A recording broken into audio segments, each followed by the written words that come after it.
오늘 하나님께서 우리에게 주신 말씀은 요한 1서 3장 16절에서 18절의 말씀입니다. 요한 1서 3장 16절부터 18절의 말씀을 우리 다 함께 큰 목소리로 봉독하겠습니다. 시작. 그가 우리를 위하여 목숨을 버리셨으니 우리가 이로써 사랑을 알고 우리도 형제들을 위하여 목숨을 버리는 것이 마땅하니라. 누가 이 세상의 재물을 가지고 형제의 궁핍함을 보고도 도와줄 마음을 닫으면 하나님의 사랑이 어찌 그 속에 거하겠느냐. 자녀들아, 우리가 말과 혀로만 사랑하지 말고 행함과 진실함으로 하자. 아멘. 오늘 말씀의 제목은 사랑의 수고입니다. 따라 하시겠습니다. 사랑의 수고. 조선시대에 봉이 김선달이라고 하는 사람이 있었습니다. 이 봉이 김선달이 어느 날 한 점포 앞을 지나가다가 식탐이 들었는지 잣이 먹고 싶었던 것 같습니다. 그래서 그 점원 주인에게 이렇게 물어봅니다. 이것이 무엇이요? 라고 물어보니까 점원 주인이 담담하게 잣이요 라고 이야기를 했는데 그 말이 떨어지기가 무섭게 이 봉이 김선달이 잣을 막 주워 먹는 겁니다. 허겁지겁. 그러니까 주인이 이 급한 마음에 아니 무엇 하는 짓이요 라고 소리를 벌컥 지르면서 말렸는데 아주 담담한 그런 표정으로 봉이 김선달이 하는 이야기가 잣이라면서요 그러면서 자신의 가던 길로 갔다라는 겁니다. 여러분, 이 잣이라고 하는 명사 그리고 잣이요라고 하는 이 동사의 의문이 좀 비슷하잖아요. 그러니까 그 부분을 이용을 해가지고 속여 먹은 겁니다. 아주 영리하지만 나쁜 사람이죠. 남의 것을 고의로 그렇게 가르쳐서 먹은 거니까. 여러분, 한국말은요 이처럼 의문이 비슷한 것이 많고 동음이어도 굉장히 많습니다. 모양도 굉장히 비슷한데 뜻이 여러 의미들이 다 있기 때문에 어떤 문맥이나 상황을 살펴봐야만이 그 뜻이 무엇인지 그리고 그 내용, 그 단어가 말하고자 하는 의미가 무엇인지를 파악할 수 있는 것이 많이 있다라는 것입니다. 그래서 참 파악하기가 보통 힘든 것이 아니에요. 또 더군다나 상황이나 문맥을 다 파악한다고 하더라도 그 단어의 뜻을 정확하게 이것이 이것이다 라고 확정적으로 이야기할 수 있는 그런 단어도 많지 않다라는 겁니다. 계속해서 어떤 확정적으로 이야기하지 못하고 모호하게 이것이 그럴 것이다 라고 하는 추측성 이야기를 할 수밖에 없는 것이 한글의 포괄적이지만 약점이다라는 것입니다. 그런데 참 안타까운 사실은 이 성경 말씀도 한글로 기록되어 있잖아요. 그런데 성경 말씀 속에서 특별히 오늘 본문 말씀 보면 사랑이라고 하는 단어가 나와요. 그런데 이 사랑이라고 하는 단어가 16장에도 나오고 17장에도 나오고 18장에도 나오는데 이 단어가 사랑이라고 하는 단어가 이 의미다 하고 확정적으로 이야기할 수 없다라고 하는 이 답답함, 모호함 때문에 참 우리가 성경 말씀을 보기가 힘들 때가 많이 있다는 겁니다. 그러나 참으로 다행인 것은 성경 말씀이 본래 무엇으로 기록되어 있었습니까? 신약 성경은 헬라어로 기록되어 있잖아요. 이 헬라어는요 참 다행인 것은 아주 구체적으로 단어의 그 뜻을 표현해주고 있다는 거예요. 예를 들어서 사랑이라고 하는 그 단어가 그냥 영어로 말하면 러브, 그냥 러브 하나로만 끝나는 것도 아니고 우리 한국말처럼 사랑, 그 사랑 안에 부모 간의 사랑, 자식 간의 사랑, 또 부부 간의 사랑까지 다 포함되어 있는 사랑을 의미하고 있잖아요. 어떤 의미인지 잘 모르지만 헬라어는 정확하게 하나님이 우리를 사랑하셨다라고 했을 때는 아가페의 사랑을 그렇게 이야기를 합니다. 아가페의 사랑. 그리고 서로 친구 간의 사랑, 친구 간의 우정을 가리켜서 필리아의 사랑이다. 그렇게 우리가 이야기를 하고 있어요. 그리고 남녀 간의 사랑을 가리켜서 에로스의 사랑이다. 그렇게 이야기를 하고 있고요. 그리고 부모가 자식을 사랑한다. 그것을 스테르게라고 하는 또 다른 단어를 사용해서 명확하게 구체적으로 우리에게 보여주고 있다는 거예요.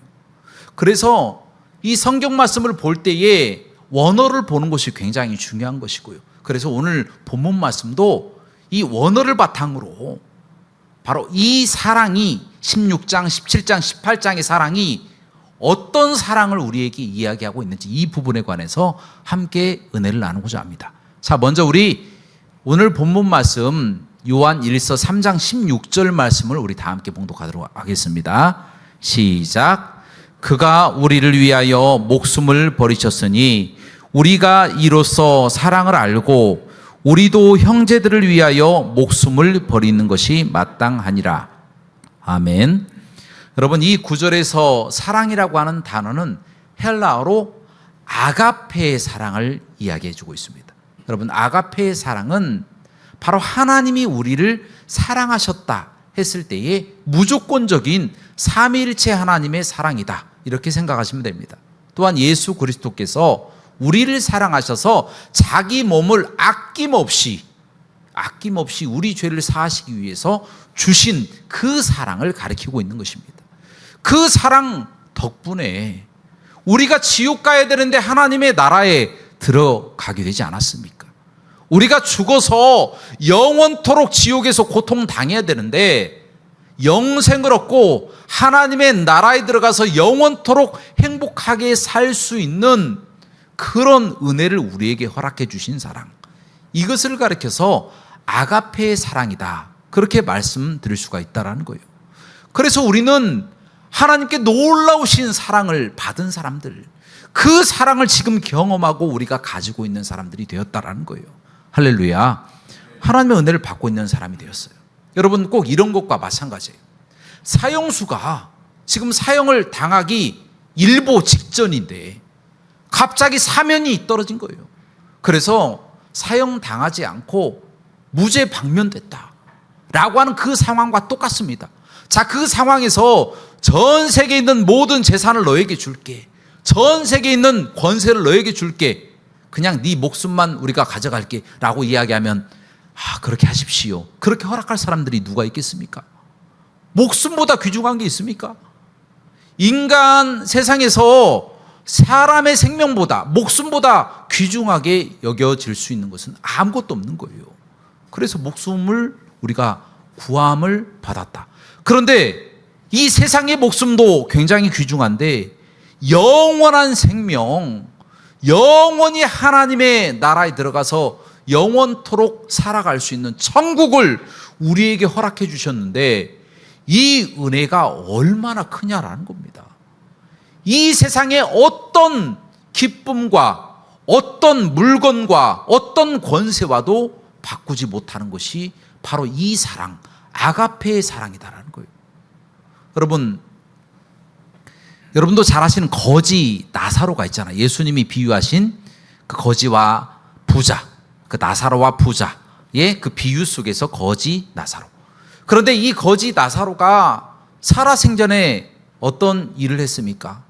아무 일도 못했어요. 병들어서 그냥 구걸해서 먹고 사는 정도였어요. 부잣집 대궐 같은 문 앞에서 혹시라도 던져줄 수 있는 뼈다귀에 붙은, 주인이 뜯어먹다가 던진 그 뼈다귀에 붙은 고기라도 조금 먹으려고 개들과 싸우는 거예요. 그때 개들이 자기의 아픈 상처를 핥을 정도로 그렇게 비참한 생활을 했다라는 겁니다. 그럼에도 불구하고 거지 나사로가 부자를 부러워했더라, 부자처럼 되기 위해서 부러워했더라 라고 하는 말씀이 기록되어 있습니까? 없습니다. 정확하게 나사로는 어쩔 수 없는 환경이었지만 원망하지 않고 그 과정을 겪어내고 견뎌냈다라는 거예요. 그래서 나중에 보니까 나사로가 천국에 들어갔다. 여러분, 천국에 들어가고 천국을 얻고 영생을 얻는 것, 이것만큼 중요한 것은 없습니다. 이 세상에 목숨이 가장 중요하듯이 그 목숨과는, 유한한 목숨과는 비교할 수 없는 영생을 우리가 받았는데 얼마나 우리가 큰 것을 받아 누리고 있는 사람들입니까? 그래서 어떤 사람들은 그렇게 이야기합니다. 이 세상의 모든 것을 다 누려봤던 사람들은 이제 죽어도 여한이 없다, 그런 이야기를 하지 않습니까? 여러분, 우리는요 그 사람들보다 훨씬 더 큰 것을 받아 누리고 있는 사람들이다. 그렇기 때문에 언제 죽어도 이 땅에서 나사로처럼 고통을 당하고 물질이 없고 가난하게 산다고 할지라도 그래도 우리는 행복한 사람이다라는 거예요. 왜 그렇습니까? 우리가 죽고 난 후에는 영원한 하나님의 나라에 들어갈 준비가 되었기 때문입니다. 할렐루야. 그래서 성경은 어떻게 이야기를 하고 있습니까? 이와 같은 사랑을 받은 사람들은 목숨을 바쳐서 형제를 사랑하는 것이 마땅하다라고 이야기를 하고 있습니다. 자, 16절 다시 한번 봉독하도록 하겠습니다. 자, 16절입니다. 시작. 그가 우리를 위하여 목숨을 버리셨으니 우리가 이로써 사랑을 알고 우리도 형제들을 위하여 목숨을 버리는 것이 마땅하니라. 아멘. 거저 구원을 얻었고 거저 하나님의 나라를 받았는데 지금 죽은들 여한이 없는 겁니다. 엄청 큰 걸 받았기 때문에. 자, 그 상황이다라는 것입니다. 자, 이제 예수님께서 도전을 하시는 것이죠. 자, 그러므로 사랑을 거저 받았으므로 너희도 형제를 내 목숨을 버려서까지도 그렇게 사랑해라 라고 말씀하시는 것이 오늘 본 말씀 16절의 핵심 내용이에요. 목숨을 버리는 것이 마땅하다, 그렇게 하는 것이 마땅하다. 그런데 여러분, 이 말씀을 들었을 때에 흔쾌히 마음속에서 받아들여지십니까? 그건 또 아니잖아요. 이 본전 생각이 좀 나지 않습니까? 아니, 구원은 받았고 구원은 이제 따놓은 당상이니까 그러면 이후부터는 나를 위해서 좀 살아야 되지 않을까? 그래서 나를 위해서 살기 시작합니다. 어느새 주의 말씀은 다 잊어버리고 나를 위해서 살아가는데 이제 정도가 굉장히 지나쳐지기 시작하는 거예요. 이해 관계에 따라서 세상 사람들보다 더 이해 관계에 밝은 사람처럼 살아가는 경우가 많습니다. 결코 손해 안 보려고 하고 주를 위해서 조금도 희생하지 않으려고 하고 헌신하지 않으려고 하는 그런 마음을 먹고 살아간다는 거예요.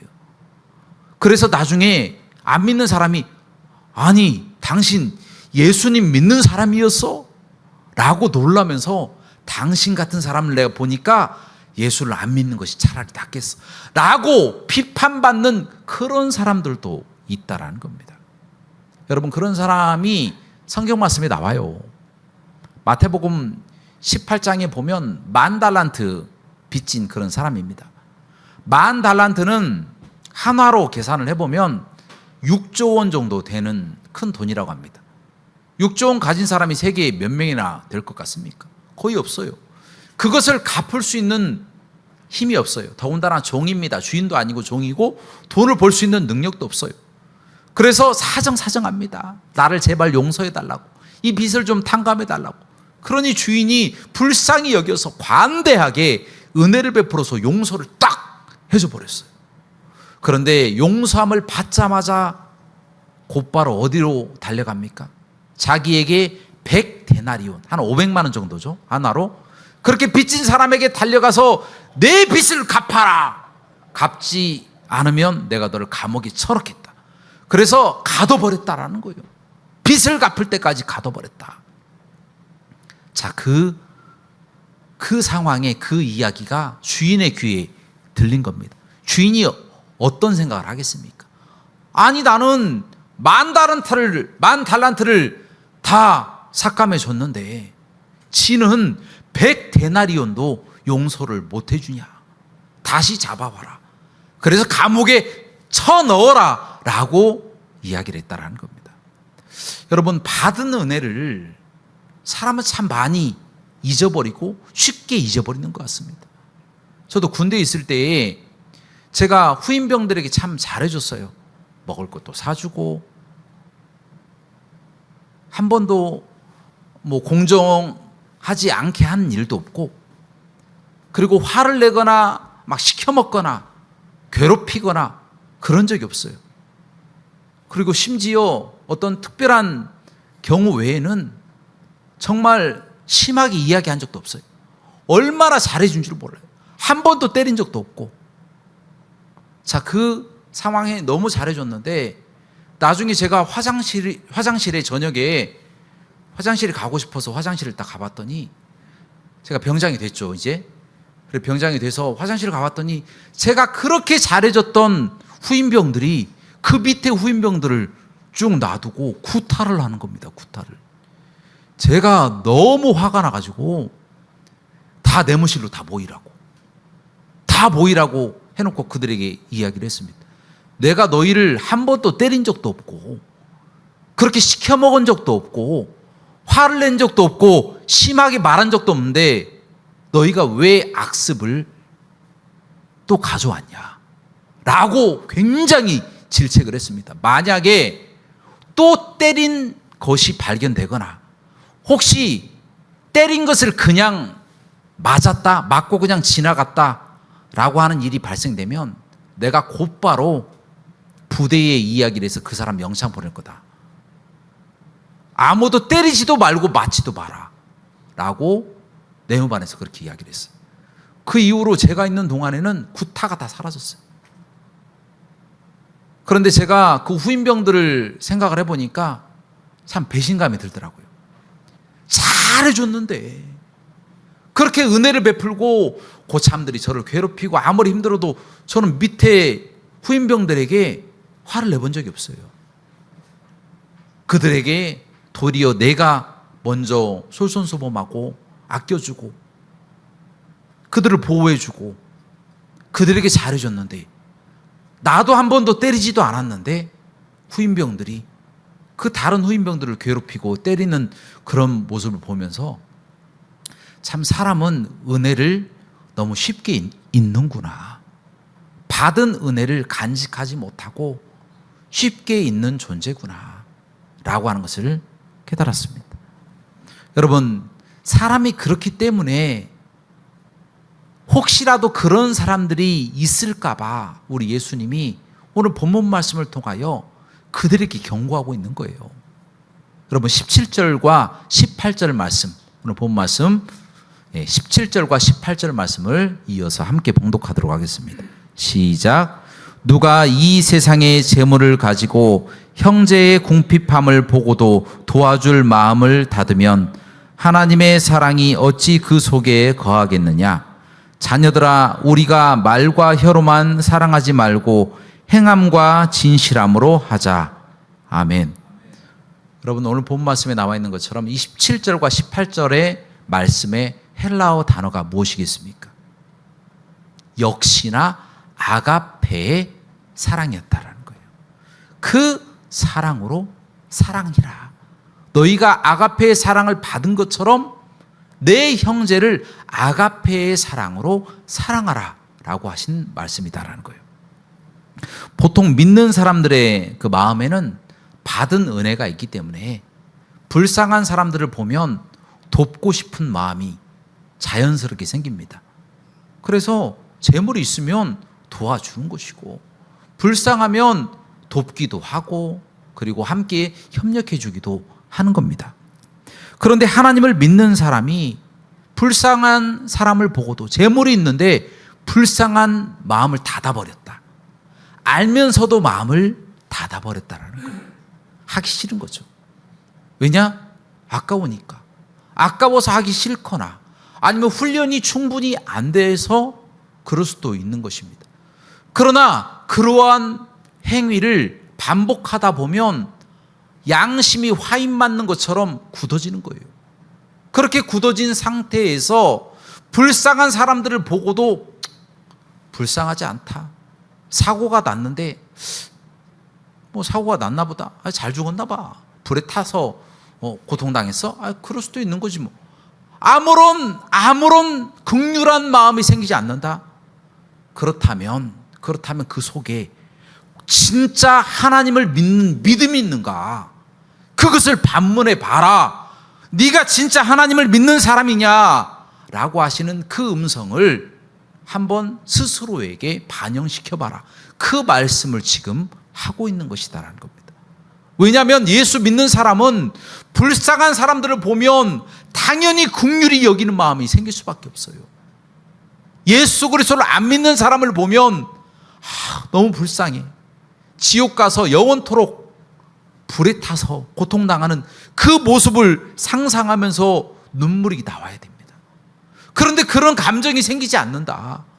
그러면 네가 진짜 예수 그리스도를 믿는 사람이냐라고 하는 그 음성을 스스로에게 비춰봐야 된다. 그 말씀을 지금 하고 있다는 거예요. 여러분, 많은 예수 그리스도를 믿는 사람들이 계속해서 나 자신만을 위해서 희생과 헌신 없이 나 자신만을 위해서 이해관계에 따라서 세상의 방법대로 나중에 안 믿는 사람들이 봤더니 믿는 사람인 거예요. 당신도 믿는 사람이야? 라고 이야기하면서 예수님의 얼굴에 그렇게 먹칠하는 경우가 얼마나 많이 있냐라는 거예요. 그런 사람들 때문에 성경 말씀이 기록되어 있는 겁니다. 여러분, 디모데전서 5장 8절 말씀에 이런 말씀도 나와 있어요. 누구든지 자기 친족, 특히 자기 가족을 돌보지 아니하면 믿음을 배반한 자요 불신자보다 악한 자니라. 여러분, 자기 가족을 버리는 사람들도 있습니다. 자기 가족이 미워서, 그리고 또 자기 가족이 자신들에게 어떠한 물질적인 피해를 줄까 봐 그 가족을 버리는 그런 사람들이 신약 시대에도 있었다라는 거예요. 또 야고보서 2장 15절부터 17절 말씀 보니까 만일 형제나 자매가 헐벗고 일용한 양식이 없는데 너희 중에 누구든지 그에게 이르되 평안히 가라, 덥게 하라, 배부르게 하라 이야기만 하고 아무 쓸 것도 주지 아니하면 그것이 그에게 무엇이 유익하리요? 이처럼 행함이 없는 믿음은 그 자체가 죽은 것이다 라고 말씀하고 있다는 겁니다. 배부르게 하라, 평안히 가라, 덥게 하라. 이불도 안 주고 먹을 것도 안 주고 평안히 갈 수 있는 아무런 조치도 안 해주면서 말과 혀로만 평안하라, 덥게 하라, 배부르게 하라. 그런 믿음은 그 자체가 죽은 것이다 라고 책망하고 있다는 겁니다. 여러분, 이런 사람들 속에 어찌 하나님의 사랑이 거할 수가 있겠습니까? 여러분, 이런 사람들이 있기 때문에 이 말씀을 통해서 도전하는 겁니다. 그런 마음으로 계속 마음을 강팍하게 하다가 예수 그리스도를 믿는 자리에서 떠날 수도 있지 않겠습니까? 하나님이 붙드시지만 본인 스스로 끝까지 하나님을 거부하고 그 음성을 거부하고 하나님의 말씀을 안 지키려고 노력하다가 하나님의 반대편에 서서 잘못된 방향으로 갈 수도 있지 않겠습니까? 그러므로 여러분들에게 도전하는 겁니다. 사랑하는 여러분, 사랑의 표현은 말로 하는 것이 아닙니다. 사랑은 수고하는 것입니다. 우리 예수님이 우리를 위해서 십자가에 못 박혀서 죽으시는 수고를 하셨잖아요. 우리도 예수님처럼 우리 형제들을 위해서, 믿지 않는 영혼들을 위해서 구제와 희생과 또 사랑과 헌신과 봉사를 계속해야 될 줄로 믿습니다. 사랑의 수고를 통하여 그들에게 도전을 주고, 그들도 그 영혼이 언젠가는 지옥을 들어갈 수밖에 없는데 그들도 예수 그리스도를 믿고 함께 천국 가면 얼마나 좋겠습니까? 그 영혼들을 위해서 전도하고 희생하고 사랑하고 구제하고 헌신하는 저와 여러분들의 삶이 되시기를 주님의 이름으로 간절히 부탁드립니다. 함께 기도하시겠습니다. 은혜가 풍성하시고 자비로우신 하나님, 하나님이 우리를 극진히 사랑하시고 축복하셨음에도 불구하고 우리가 이 땅에 살아나가는 동안에 이 땅에 눈이 멀어서 이해관계에 따라 인간의 방법대로만 나만을 위해서 살아가지는 않았는지 내 자신을 되돌아보게 됩니다. 하나님, 우리 죄를 용서하여 주시고 이후로부터는 사랑의 수고를 하게 하여 주시옵소서. 열심히 희생하고 봉사하고 전도하며 주님이 우리에게 베풀어 주신 그 사랑을 간절히 알릴 수 있도록 인도하여 주옵소서. 예수 그리스도 이름으로 기도하옵나이다. 아멘.